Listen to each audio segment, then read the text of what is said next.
चाहूंगी जिसमें आप सभी की अनुमति अपेक्षित है। आज़ादी आज़ादी आज़ादी का वास्तविक या सही अर्थ वही समझ सकता है जिसने कभी गुलामी की हो। हम सब सौभाग्यशाली हैं, हमने स्वतंत्र भारत में जन्म लिया।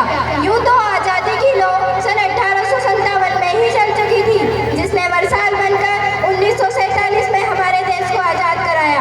प्राचीन, मध्यकालीन तथा वर्तमान भारत के उदाहरणों से स्पष्ट कराना चाहूंगी कि जब हम फिरंगियों के फेरों में फंस चुके थे, तब रंग बसंती चोला की एक आवाज पर टोलों के टोले उमड़ाते थे और उनके वंदे मातरम के नारों से खून में दौड़ता 5 डिग्री का तूफान अंग्रेजी शासकों की जड़ें हिलाकर रख देता था।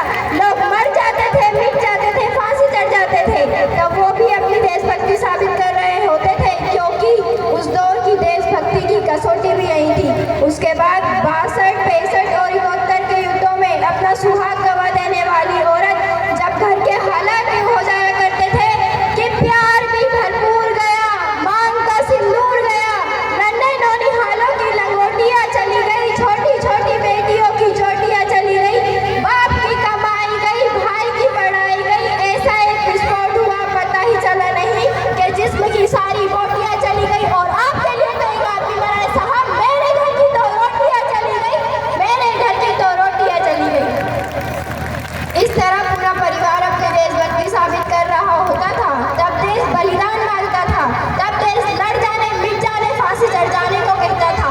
किंतु आज देश लड़ जाने, मिट जाने, फांसी चढ़ जाने को नहीं कहता, बल्कि मेरे विचारों में अगर कोई व्यक्ति अपना काम पूरी लगन, ईमानदारी और मेहनत से करे तो वही सच्चा देशभक्त है और यही सच्ची देशभक्ति है। मैं नहीं मानती व्हाट्सएप, फेसबुक या इंस्टाग्राम की डीपी को 3 रंग में रंग देना ही देशभक्ति है। और अगर आप कहें कि साल में 2 बार हाथ में तिरंगा लेना ही देशभक्ति है, तो मैं आपसे पूछना चाहूंगी, फुटपाथ पर रहने वाला बच्चा ट्रैफिक की छांव में नंगे पांव में तिरंगा बेच रहा होता है, तो क्या आप ये उसकी देशभक्ति समझेंगे? नहीं, यह उसके पेट के भूख की शक्ति है जो उसे ऐसा करने पर मजबूर करती है, क्योंकि न मस्जिद को जानते हैं, न शिवालयों को जानते हैं जो पेट के भूखे होते हैं, न साहब वो सिर्फ भोजन देने वालों को जानते हैं, भोजन देने वालों को जानते हैं।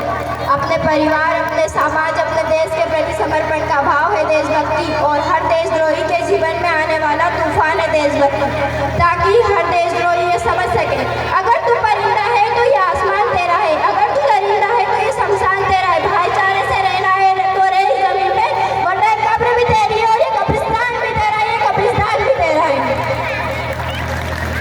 किंतु एक देशद्रोही से ज्यादा देशभक्ति तब आहत होती है जब एक बेटा अपने बूढ़े माँ बाप को वृद्धाश्रम की चौखट पर छोड़ाता है।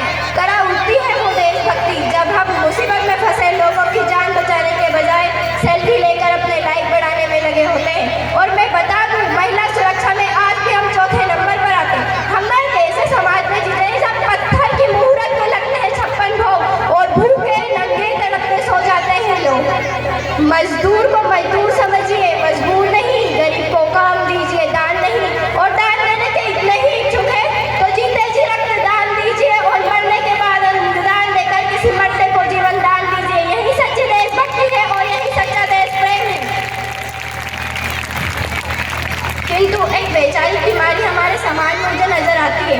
कहा जाता है हम दुनिया के सबसे बड़े लोकतंत्र हैं, जहाँ हिंदू पैदा होते हैं, मुसलमान पैदा होते हैं, सिख और ईसाई भी पैदा होते हैं, किंतु बदकिस्मती से अब इंसान पैदा नहीं होते। और मेरे विचारों में ना हिंदू की जरूरत है ना मुसलमान की जरूरत है, राष्ट्र निर्माण के लिए एक सच्चे इंसान की जरूरत है, इंसान की जरूरत है। जरा सोचकर देखिए, ये पेड़ पौधे और शाखाएं भी परेशान हो जाए अगर परिंदे भी हिंदू और मुसलमान हो जाए। क्या बनाने आए थे और क्या बना बैठे, कहीं मंदिर तो कहीं मस्जिद बना बैठे। अरे हमसे तो जात परिंदों की अच्छी, कभी मंदिर तो कभी मस्जिद पर जा बैठे।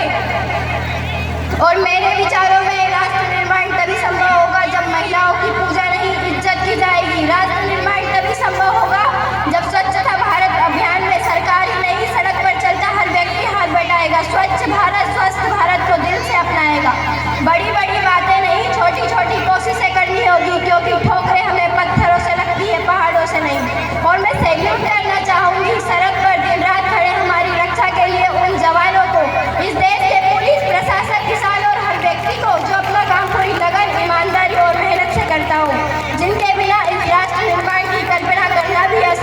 लगता है। और आज